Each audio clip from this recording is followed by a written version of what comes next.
Welcome to Live, Love, Lake Oswego, the first real estate channel solely dedicated to all things Lake Oswego. My name's Will Fendon. For almost 20 years, I've been helping people buy and sell homes in this community. One of the things that I've noticed that continues to attract people to the Lake Oswego lifestyle is all of the community events that happen here year-round. Some of my favorites are the Farmers Market in the summertime, the annual summer concert series, they have 4th of July parade, and the annual tree lighting at Christmas time. But did you know that the biggest event that happens here year-round that draws more people than any other event, believe it or not, it's the Lake Oswego Festival of the Arts. Now, it's put on by the Lakewood Center for the Arts, and this week, my wife Jane is on location with a very special guest who gave us the inside scoop on how this year's festival went. Check it out.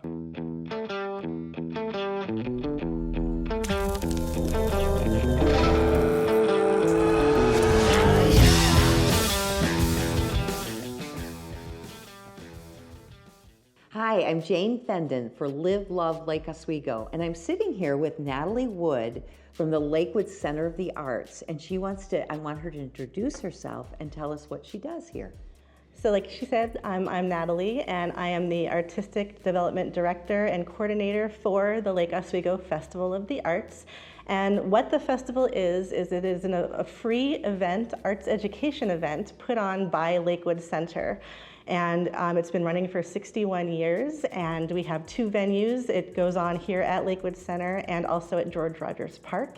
It traditionally takes place the weekend following Father's Day, so usually mid-end of June. And we bring in anywhere from 20,000 to 30,000 people a year. It is the largest event in Lake Oswego, and it is not just people from Lake Oswego that come. We actually have about 40% of the people who come here are both first-time visitors, and 30% are not from Lake Oswego. I mean, we have artists from as far away as California, Idaho, everywhere else, sorry. Yeah, Nevada, but people come from all year, or all over the state, all over the country really, to be part of this festival.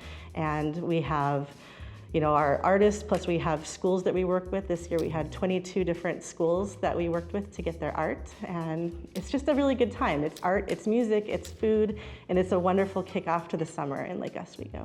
Okay, Natalie, can you expand a little bit on who you'd see over at the venue at George Rogers Park? Absolutely. So George Rogers Park is awesome.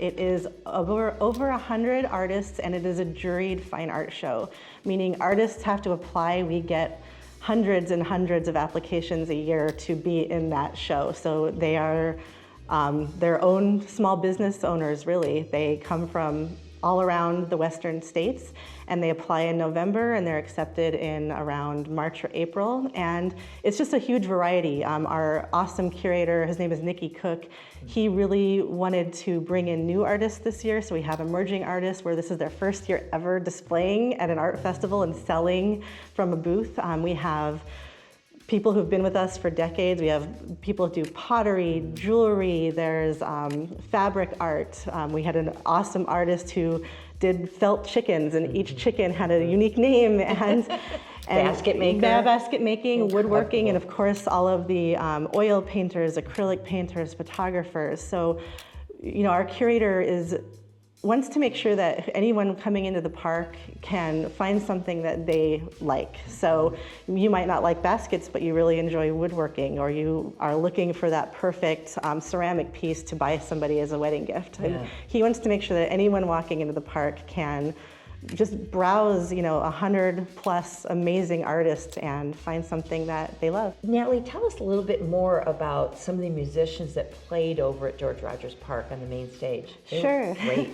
I have 2 great music curators, Danny and Annie Schaffler, and this year I really challenged them because I feel like country is really becoming a thing, and that's something we haven't had on our main stage. So they found 2 incredible acts. We had Jackie Rohr, who was a finalist on The Voice, and then we had Robert Henry and the Repeaters, who are this amazing local country band who has this sound that just really harkens back to that classic country feel, and they are immaculate in their performances, and we just absolutely loved them. And it's also important for us to bring back favorites like Norman Sylvester. He plays every few years. And so we try to get a really good mix of jazz, and now we brought in country. Last year we brought in kind of a harken back to the 80s. So, we always try to bring in something new, but also something that, we want to respect people that come to the festival every year and make sure that they can see the musicians that they love too. So the musicians were incredible. Can you tell us a little bit more about what goes on here at the Lakewood Center during the Festival of the Arts? Yeah, of course. So the Lakewood Center is bursting with art during the festival. I think we had about 7 different exhibits this year.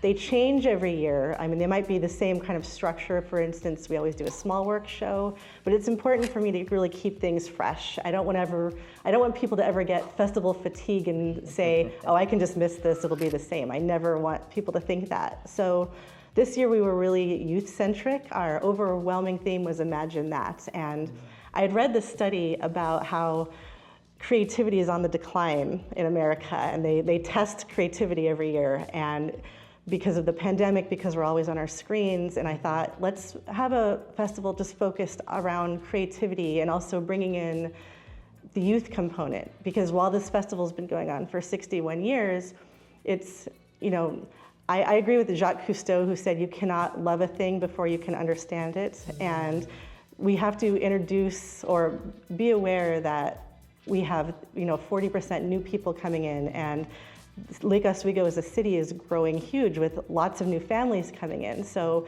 it's important for me to have kids have a great experience at the festival and let that seed be planted in them from an early age that this is something that they can be proud of in their community. So having said that, we kind of planned a very youth-centric festival this year. We did the Imagination Menagerie, which is where all last year we had students draw an imaginary animal for us, and then we spent a full year pairing with professional artists who then recreated those animals in their own medium. And it was so amazing for me to watch these students come in and see that a professional artist had picked their work and to get to stand by it. And sometimes the artist came and met the student on site, and just that connection. We had one of our artists actually tell the student, I think you have a career in poster design, and watching that student's face just light up, like being told by a professional, like, you can do this. Yeah. And we have another exhibit a little bit down the hallway called the Joan Eliot Sappington exhibit, and students from around Oregon apply every year, and they have to send me a portfolio, they have to send me letters of recommendation, they have to send me an artist statement, and we choose 10 out of those applicants, and they become the Sappington 10. So they get a workshop from me on how to sell your art, how to market yourself, how to frame your art, how to be a professional artist. And then they get to sell their art on the upper level of Lakewood, which is where all of our professional artists are exhibiting. So it just turns into this really great program for them. Yeah, it's amazing. Yeah, and they came and docented, so that was great to see students, selling their own artwork and learning that process. And for so many of them, just learning, getting out there. I mean, I'm an artist, so I really developed this program to say, what do I wish somebody would have told me when I was a teenager coming up that I could put into practice now and be so far ahead of the game. And we work with them the rest of the year too. And let's see, we also have downstairs, which was our massive, amazing youth exhibit, and we had over 22 schools participating. And we also paired with the CESD art show. So if a student won an award in this Clackamas Education Art Show, they were allowed to exhibit up to 3 pieces. Students could also sell their work, and we sold a lot of work this year. And it was just amazing to be able to give the students a real gallery experience. We didn't want them to feel like it was just thrown up. Like our curator really took her time. Audrey Delgado is our curator. She took her time in making sure all of the pieces had their own place and their own highlight and can be respected. Yeah, I really felt that way. Yeah. And I know when our guys were little, when they were in school, they did art literature, and they had a lot of, they were able to put things in here and see their work up. Yeah. It was incredible. Yeah.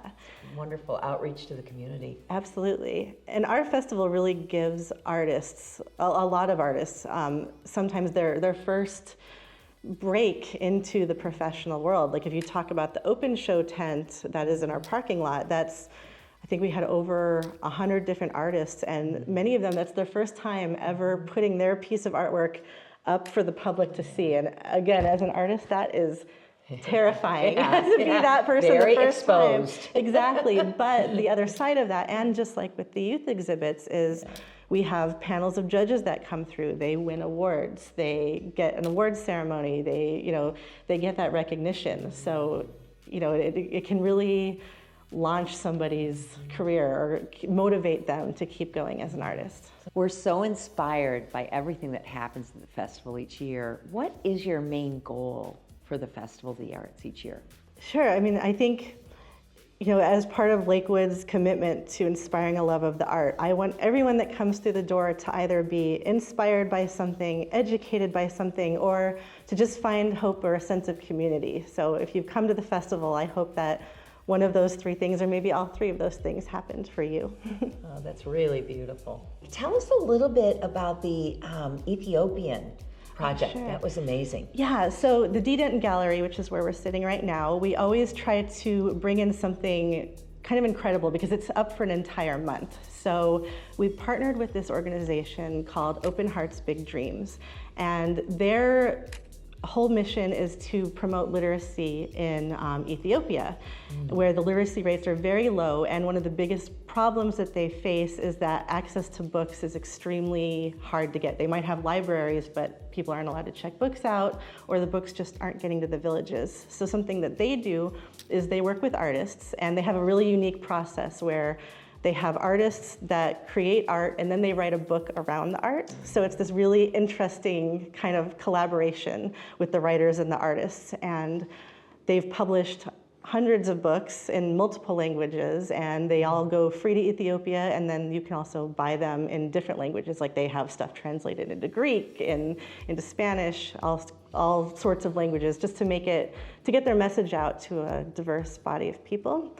And we worked with them. We had about 18 artists, including 3 Ethiopian artists, they watched videos, they looked at authentic pictures of Ethiopian dance, and then they each chose an inspiration image and made an artwork of their chosen image. And so we had 18 incredible takes on Ethiopian dance, and all of those images then became the book about Ethiopian dance. So it was a phenomenal collaboration to work with them. It was beautiful. It was an amazing project. Well, the Lakewood Center of the Arts does so much for this community. Can you just share what happens here between the festival that just happened and next year? Absolutely. So Lakewood as a whole, it's really funny. So many people come in here and say, I just thought that this was a school.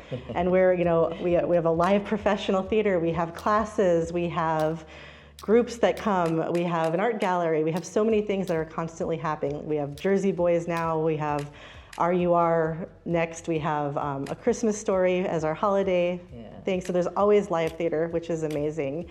And for the festival, it's a full year planning thing. I like to have my festivals planned maybe 2 and 3 years in advance, at least know the goal that I'm working toward. And also we have an amazing 50-person steering committee that gets together once a month, and we do nothing but talk about the festival, and they each have their own roles. It can be anything from running one of the parties to working with the curators to making sure that the construction permits that we need happen. So it's a whole year-round kind of thing that happens. Sorry, that's probably a word salad, but it's a whole year-round commitment putting the festival together. And the festival thrives on 500 volunteers during the festival, but off-season it's 50 dedicated volunteers that come together, and some of them have been with us for 10, 20 years that just love the festival so much and donate their time to make it happen. Yeah. And it's kind of like that with all of Lakewood. Like we have Reruns, which is a thrift and consignment shop that is all run on volunteers. We have like I said, the live theater, which is all professional theater. We have ballet classes. Yeah. We have other dance classes. We have art classes. So there's always something happening at Lakewood. Lots for all different ages. Oh, absolutely. Really. And the plays are incredible. We've come to them for years. And the lovely thing is you can always find parking. It's yes. a small venue. We've actually had friends in those plays. And incredible. They're really good. Yeah, they are. They have, I love it when they do like live bands on the stage, like Jersey Boys has right now. And it's really interesting because it's this very high level professional theater that we're doing, and I can't think of a single other place in the vicinity where you can go see live theater and find free parking at the same time. That is not a thing that happens anymore. And have it be a small venue. Yeah. It's really intimate. Yes. And I think We've come to them for years. Yeah, and that's one of the best ways to see live theater, I feel like, is that real intimate, and you might, like you said, you might know the performers, so you have that other connection. Yeah. And we do the adult theater, but we also have many children's shows throughout the year too. So we do Peppermint Bear, they do Frozen, they do kids acting classes, adult acting classes, you name it, we're doing it here. We love this community, and there's so many opportunities to have outreach, and I know the Lakewood Center does a lot of outreach in this community. Can you talk about that? Yeah, I think it's important. Well, something I would want people to know is that Lakewood is not an island. Reaching out, just even beyond Lake Oswego, is very important. We have an extremely vibrant youth outreach program. We worked with migrant communities as far as Molalla and Boring. We worked with students out in Monitor, Oregon. So we go there, we bring them classes for free and materials, and we want to make sure that they get to experience art with the same abilities and same tools that any other student would get to. So that's really important for us. And we bring the art back. We display it in our hallway in our youth gallery. And we also, go local. We worked this year with Hunger Fighters and put together art kits for all of their members. So just getting out there and being part of the community at large is extremely important. Yeah, do a great job of it. This is such a special place in this community. Can you just share with us where people can go to find out more about the Lakewood Center? Absolutely. So they can learn everything about the Lakewood Center and the Festival of the Arts at lakewood-center.org. And I really do encourage you to go to our website. You can read everything that we spoke about, what we're doing for the community, our future productions, our classes. And also something that really helps us is just kind of getting word of mouth out there, because people think that this is just a school, or maybe the festival is put on completely by the city of Lake Oswego. And while they're one of our sponsors, we're really a nonprofit organization putting on a festival for free. So we rely on sponsors and donations and supports. And part of that support, if you can't give, is word of mouth. So just getting to know us is such a big deal to us, and we appreciate it. When you go onto the website page, there is a donation page. So if you feel inspired to donate, this is a nonprofit, and they're doing all these things for free. So that would be greatly appreciated. This is a real jewel in this community. So stop in here. It's the programs they do and what they provide in this community is amazing. Thank you so much for your time, and we really appreciate everything you all are doing here. Thank you for having us and introducing more of the community to Lakewood Center. Okay, that's a wrap. We want to say a special thank you to Natalie Wood and everybody at the Lakewood Center for the Arts. If you didn't make it to this year's Lake Oswego Festival of the Arts, mark your calendars for next time. It's not to be missed. Thanks for watching Live, Love, Lake Oswego, the first real estate channel solely dedicated to all things Lake Oswego. If you'd ever like to have an exploratory conversation about buying or selling real estate here, please feel free to call or text me directly at the number on screen. Or if you'd just like to see more content about this amazing place that we call home, please consider subscribing.